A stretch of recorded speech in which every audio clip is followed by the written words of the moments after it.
Tax season is upon us, and while there's a big, beautiful sea of tax topics one could make videos about, I thought I would highlight just a few timely topics for this particular tax year, and also to give a plug to a company that is not sponsoring this video in any way. And I know that that sounds weird, so let me explain. The CEO of the company reached out and wanted to explore a partnership, but after hearing his story, I thought I would just mention his company anyway, with no strings attached, because I just like his story and just wanted to help out in some small way.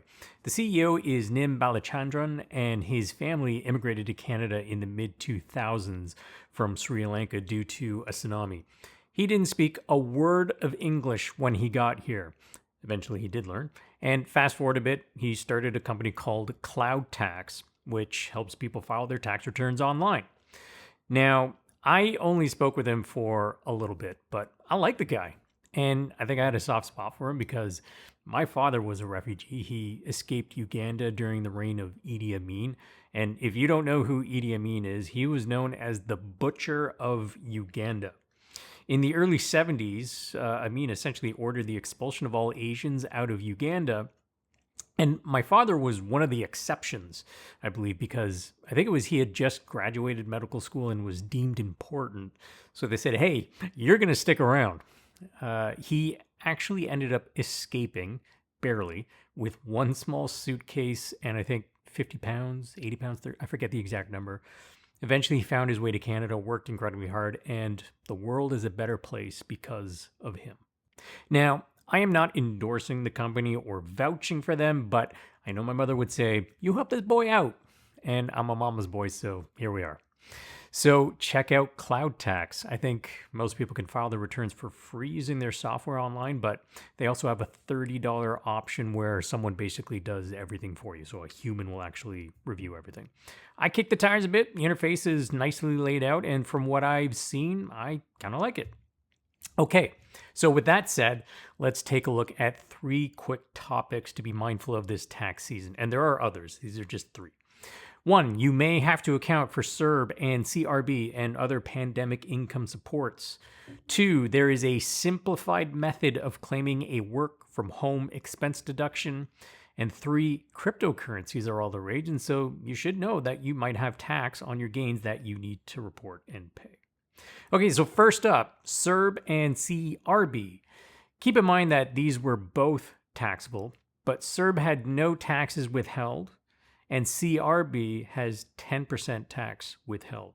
Now, depending on how long you were without your regular income for the 2020 tax year, you may end up owing some tax.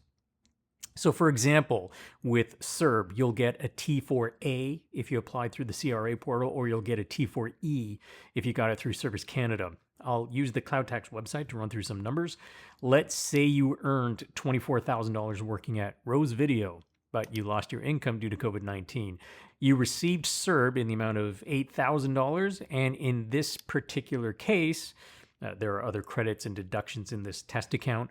When you enter this in, instead of a refund of what would have been $914.10 in this, again, test case, there's now $345.90 owing. Next up, we saw the expansion of the home office's expense deduction because so many people ended up working from home, as well as a simplified way to claim those expenses for the 2020 tax year. You can now choose this simplified method of deducting $2 per day up to $400, or you can use the more detailed method, which might be better if you incurred a lot of expenses. Now, keep in mind that this is a deduction. So if you qualify for the maximum number of days and get a $400 deduction, that won't reduce your taxes by $400, just the amount of income subject to taxes.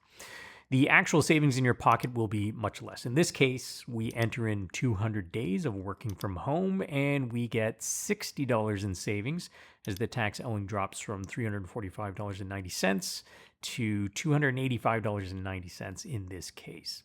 And last up very quickly, cryptocurrencies. If you've been trading cryptocurrencies like Bitcoin, Ether, Dogecoin, you need to have a proper record of your transactions.